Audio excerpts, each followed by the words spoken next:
At first they were afraid, they were petrified. Kept thinking, what the would they do now with Disney by their side? A few weeks ago I talked about Netflix versus Disney Plus and how Netflix might be screwed. Well, maybe. Today though, I'm going to give you 3 reasons why, even in the age of Disney Plus, Netflix should be okay. It's a lot of fun these days to make fun of Netflix and say, they're screwed now that Disney Plus has hit the market. But are they really? Well, first let me make it clear that there are good reasons to be concerned about Netflix's fortunes in the long term. I mean, for one thing, they're $12.5 billion in debt, and they just announced that they want to take on $2 billion more in debt to fund original content creation. Gotta fill that Office and Friends gap somehow, right? Keep massaging, please. But while it's true that Disney Plus will change and already has changed the streaming landscape, I'm not quite sure about the Netflix doomsday prophecies being pushed right now. I think they're going to be just fine, honestly, and I've got 3 reasons why. So let's dive in.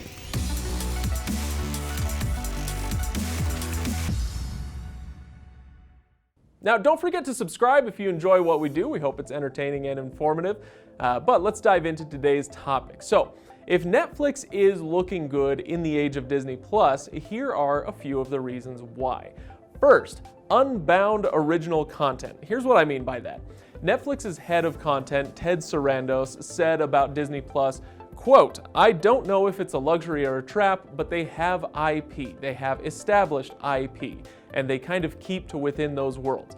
So here's what he's talking about. If you look at the lineup over on Disney Plus, obviously they have Disney stuff, but their other brands are Marvel, Star Wars, National Geographic somehow ended up at the cool kids table, I guess. And those are the worlds that they kind of need to play in. Those are the sandboxes that they've created, and those are where they have all of their toys. And they can't necessarily get out of that quite as easily as other places can, like Netflix.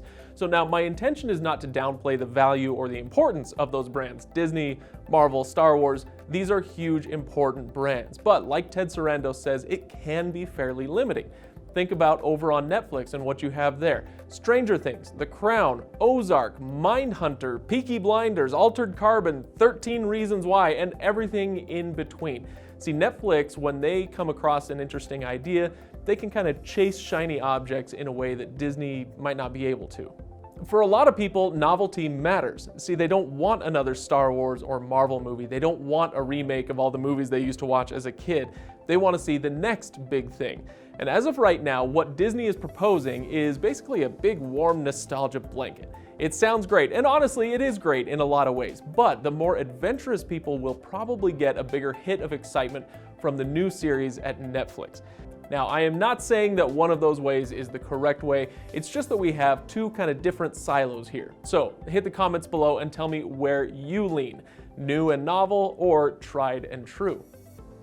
Now, point number 2 about why Netflix is probably going to be okay is that this is not a zero-sum game. Just because one brand wins does not necessarily mean that another brand loses.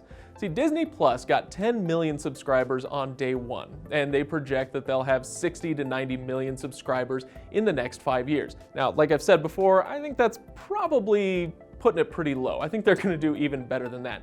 But just because Disney wins, just because they get those subscribers, that does not mean Netflix is going to lose the same amount of subscribers. Plenty of people are going to end up with both services.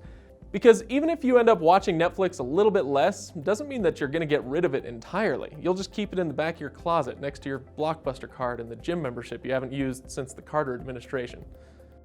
There are 130 million households in the US and 60 million Netflix subscribers. That's a lot of subscribers, but that means there is still room to grow as cord cutting grows generally. And for my third point, I'm going to actually cheat and make it kind of 2 things. First of all, an international presence, which is going to tie into what we were just talking about, and frankly, momentum. Netflix has, like I said, 60 million subscribers in the US, but they have 151 million subscribers worldwide at last count. Now, Disney will eventually have an international presence, no doubt, but that sort of thing takes time to build. Netflix has been working on global domination for 12 years. They've got all that momentum. They have the groundwork laid already so that as streaming becomes more and more popular, they will continue to reap the benefits. They will continue to grow their subscriber count.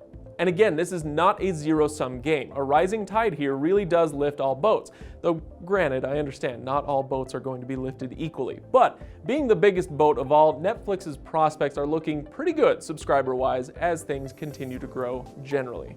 So yeah, a lot of people thought with the arrival of Disney Plus on the scene, this would be a death knell for Netflix. And while I agree that it does signal the end of an era of unquestioned streaming dominance for the beast of binge, it doesn't mean that Netflix is going anywhere. And honestly, if they can just do the little things, like, I don't know, getting out from under $12 billion in debt and starting to turn a profit, well, hey, then things will truly be looking good for them. But hey, that's just what I think. I want to know what you think, so hit those comments below on your way down. Give this video a like if it was interesting, subscribe, and I will see you all for the next video.